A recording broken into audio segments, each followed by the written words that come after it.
Don't try and run now. Don't run now. Oh, you like to steal? You like to steal? We gonna beat your ass. Coming up next on the Corner Prison Talk Show, the pod thief gets his ass beat down for stealing. Stay tuned, y'all. What up, what up, what up? We are back. Who am I? Jersey Street Corner, and this is the Prison Talk Show, people. Alright, y'all. Without further ado, I'm gonna get right into it.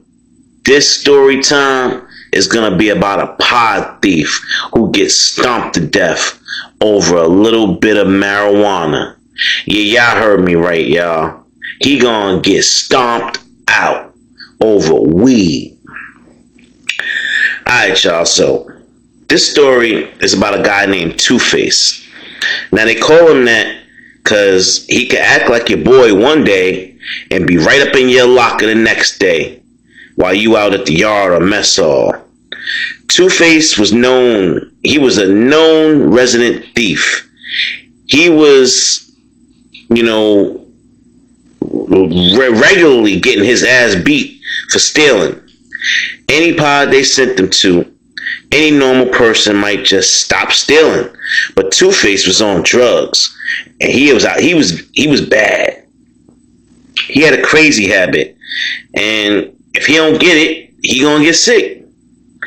Two-Face never went to mess hall. You know how fiends don't be eating like that? Nah, Two-Face, he went around scratching all day long, looking for the next bag, literally. He casually walked by cells to see if anybody left anything, worth anything valuable out on the bed or the table. He don't care if it's a TV, a radio. Man, if you had a pair of designer shoes, Two-Face was taking that. Stamps, soups, soap, candy, tobacco, even state boots if they was crispy. This man would take a mirror off your wall if you leave him alone long enough. That's just the kind of guy he was. Now, in every prison, in every pod you get locked in, you will have crash outs. Y'all say, what's a crash out, Corner? That's somebody who's willing to do any damn thing to anybody, damn near, to be in the gang's good graces. So, it just so happens the Crips had 2 new recruits. They've been putting in work for the set, learning all the rules and doing what they're supposed to do. So the OGs of that set had one more test for these 2 prospects. If they passed, they was in. This is what they did, y'all. They went to each of their lockers and took items out and stashed them, hid it, made sure it was obvious somebody went in their locker boxes. These was young boys. They went to classes for GED during the day, so when they came back and noticed, everyone said it must have been Two-Face. This was the test they wanted to see the young boys, if they was going to crash out on their own, or if they came running to the Crips for help and direction. So, immediately, the 2 young boys, like I said, they've been putting in work. They wasn't going for it. Immediately, they hunting. They looking all over for Two-Face, y'all. Now, it's known that Two-Face likes to take stuff and then here go and trade it off or sell it. You know what I mean? So he can get what he really want, which is that bag of dope. Now, the first thing the young boys will do will go questioning people. They going all over the pod trying to see if Two-Face done traded their items out to them. Now, of course, Two-Face been trading items, but who says it was their stuff? But that's all they needed. They needed to hear, yeah, Two-Face came over here with a couple of soups earlier this morning. I gave him some stamps for it. Then somebody else would say, yeah, Two-Face brought me some stamps. I gave him, I traded him a tray for it. And somebody else would say, yeah, Two-Face came over to me, said, here, trade me this tray that somebody owe him. All he want is a bag of trees. Now, Young boy's like, all right, listen, there's too much back and forth. Obviously, this is all pointing back to Two-Face. They was tired of asking everybody questions, y'all. At this point, they're like, all right, listen, we just need to go find Two-Face. Now, you can smell the smell of marijuana coming out of the back bathrooms. That's where everybody went to go smoke at. So they follow that trail to the back bathroom. They said Two-Face copped him a bag of trees. So now they're approaching the bathrooms and they smell it. They're like, all right, this dude gotta be up in here. They get in there and they see Two-Face in there just choking it down, y'all. He putting it in the air. Now, sometimes, that's what people that like downers, they'll do. They'll smoke a little trees if they can't get a hold of what they're really looking for, because that'll keep them on a mellow, type of mood. Now, they go in there and they're like, hey, yo, Two-Face, let me holler at you for a minute. I gotta ask you something. So Two-Face go on over there, and he don't know what's going on. He like, hey, what's going on, y'all? Hey, y'all want to hit this? Y'all want to hit this real quick? I copped a little bud. If y'all want to hit it. They smacked that shit out of his hand and said, we don't want no bud, nigga. You was in our locker? How dare you disrespect us? How dare you go up in our locker? You know who we beat? Big C's up in here. They commenced to grabbing him and whooping his ass in that bathroom, y'all. Stomping him out. I mean, stomping him out. Boom, boom, boom. That's all you hear is his head hitting the wall. I swear I ain't do it. It wasn't me. Please don't do this. I would never steal from y'all. He trying his best to squirm free while they smacking him up and gut checking him. Two-Face crying and spitting teeth out. Stop. Oh, stop. Oh, damn. Stop. Please stop. They not trying to hear none of that, y'all. Them young boys pull the pokers out and start to jigging Two-Face. Bow, bow, bow.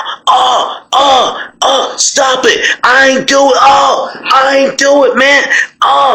They slicing his face. Bet you won't steal again. Smacking. Bow. I bet you won't do it again. I ain't do it, man. I ain't do nothing. They still jigging him. All on the side, the back. Yeah, they getting them, y'all. They getting them good. Now, somebody ran up in the bathroom. What y'all doing? Hey, it's people coming. It's COs coming. Y'all better get up out of here. Y'all better get up out of here. Leave that nigga alone. Leave him alone. It's somebody coming. Everybody starts scurrying, y'all. They like, damn. People in the bathroom looking. They did him dirty, y'all. We got to get up out of here. We don't want no parts of that. Hell nah, they gonna try and pin this on us. Everybody bounce. Now, nobody wanted to say it, but the young boys, they just did what the majority of people in that pod have been wanting to do for a long, long time. Two-Face have been hitting all of their lockers randomly, and nobody could prove it, but they knew it was him. He was the only fiend in the pod that was down to do something dirty like that. Take your belongings. So, Two-Face wasn't getting no help, y'all. Wasn't nobody gonna go tell the CEOs that Two-Face needed help and none of that. He had maybe one or two friends up in there that, actually rocked with him that he didn't steal from. But aside from them, it wasn't nobody going out of their way to try and help Two-Face. Nobody cared whether Two-Face bled out in that bathroom or not. And that's the repercussions of being a thief. Plain and simple. If you go through life taking stuff, you will be punished. One day, most likely by your peers. And if you in prison, That's the wrong place to have that habit of being a thief. So when they was done, y'all, Two-Face was knocked out. He wasn't even moving. He was like, I guess you might as well say lifeless, because he was just laying there in a pool of his own blood. Now, they ran up out of there, y'all. Ran up out of there, went and changed their clothes, all of that. Made it seem like they ain't had nothing to do with it.